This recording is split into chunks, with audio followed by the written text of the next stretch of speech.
Senhores, eu recebo com profunda indignação e enorme preocupação institucional a decisão liminar proferida pelo ministro Flávio Dino, que suspende os efeitos da quebra de sigilo aprovada pela Comissão Parlamentar Mista de Inquérito do INSS.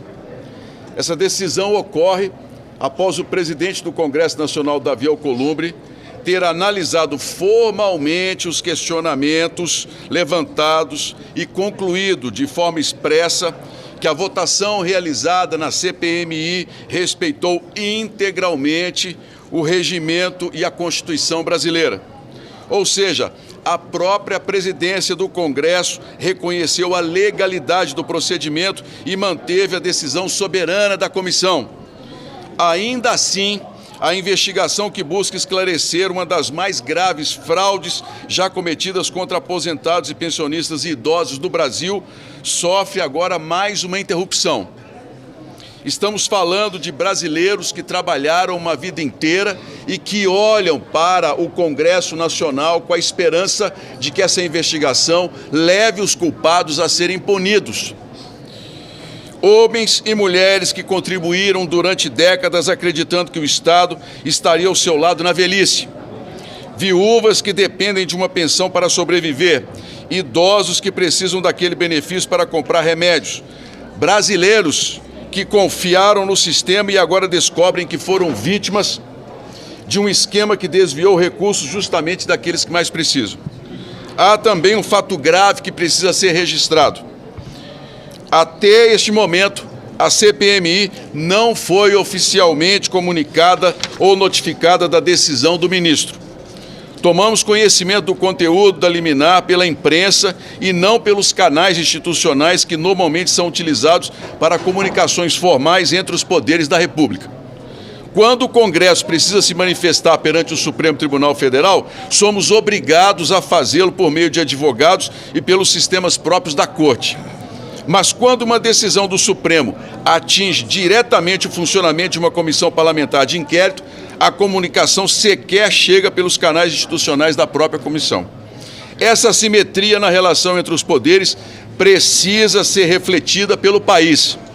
Outro ponto também precisa ser esclarecido.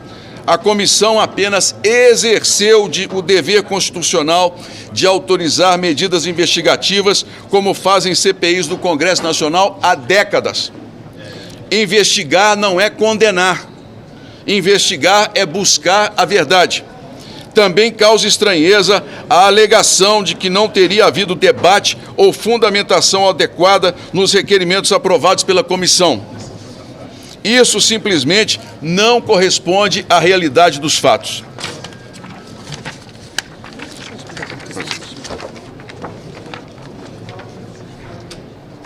Na forma regimental, parlamentares utilizaram da palavra para defender ou criticar os requerimentos em pauta.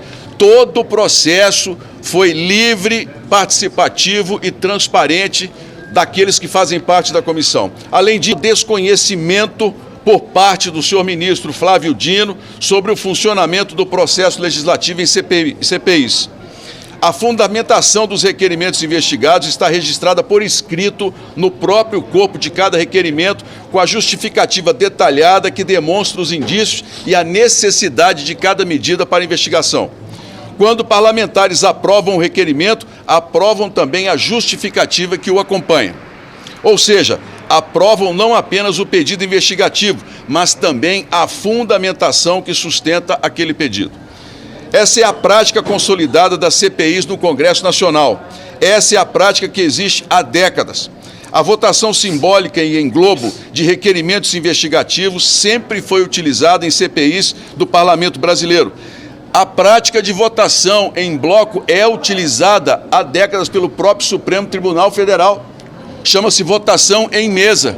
Os processos não são analisados individualmente, são analisados em bloco pelos ministros e não há nenhum questionamento constitucional em relação ao trabalho do Supremo, apenas em relação ao trabalho desse parlamento. Foi assim na CPMI da pandemia, foi assim na CPMI dos atos de 8 de janeiro.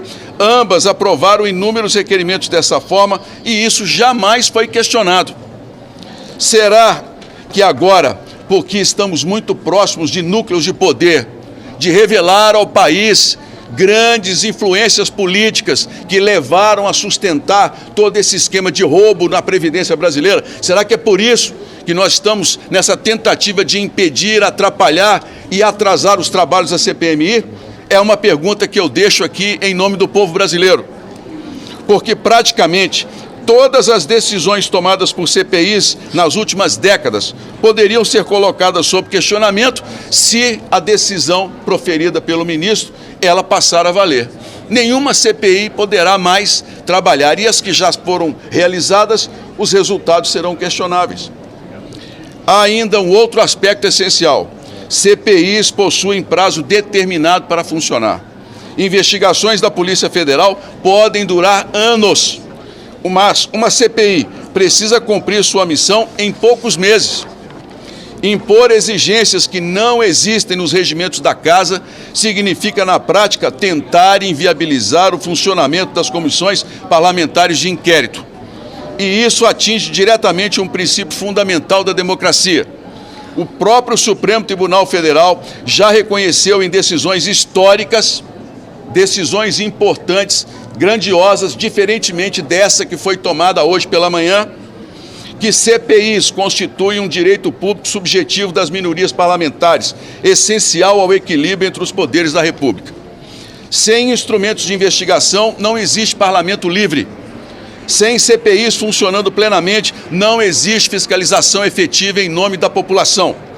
Sem CPIs, ao longo da história, muitos casos não teriam sido revelados de escândalos absurdos contra o dinheiro público em nosso país. As CPIs existem exatamente para revelar a verdade, para fiscalizar o poder, para proteger a população. E neste caso, estamos falando de algo ainda mais grave. Estamos falando de aposentados, viúvas, idosos, pessoas que passaram a vida inteira trabalhando, contribuindo para o país. Diante disso, uma pergunta precisa ser feita com coragem. E coragem não falta a esta CPMI, aos membros que estão ali todos os dias, segundas e quintas, lutando contra esses obstáculos. Até quando, senhores, o parlamento brasileiro aceitará que decisões soberanas tomadas dentro dessa casa sejam interrompidas quando começam a alcançar as estruturas de poder? Quando será que este parlamento tomará a decisão clara de reequilibrar a relação entre os poderes? Porque nós estamos diante de uma decisão que desrespeita esse parlamento e que tenta criar uma proposição ou mesmo uma possibilidade dentro de uma investigação que está muito próxima de revelar ao país todos os esquemas desse subterrâneo que foi a roubalheira no INSS brasileiro. O Congresso Nacional não é um órgão decorativo da República. O Congresso representa o povo brasileiro e nós exigimos respeito. E quando o Congresso decide investigar crimes contra aposentados, viúvas e contra idosos, o Congresso está cumprindo exatamente o papel que a Constituição nos atribuiu.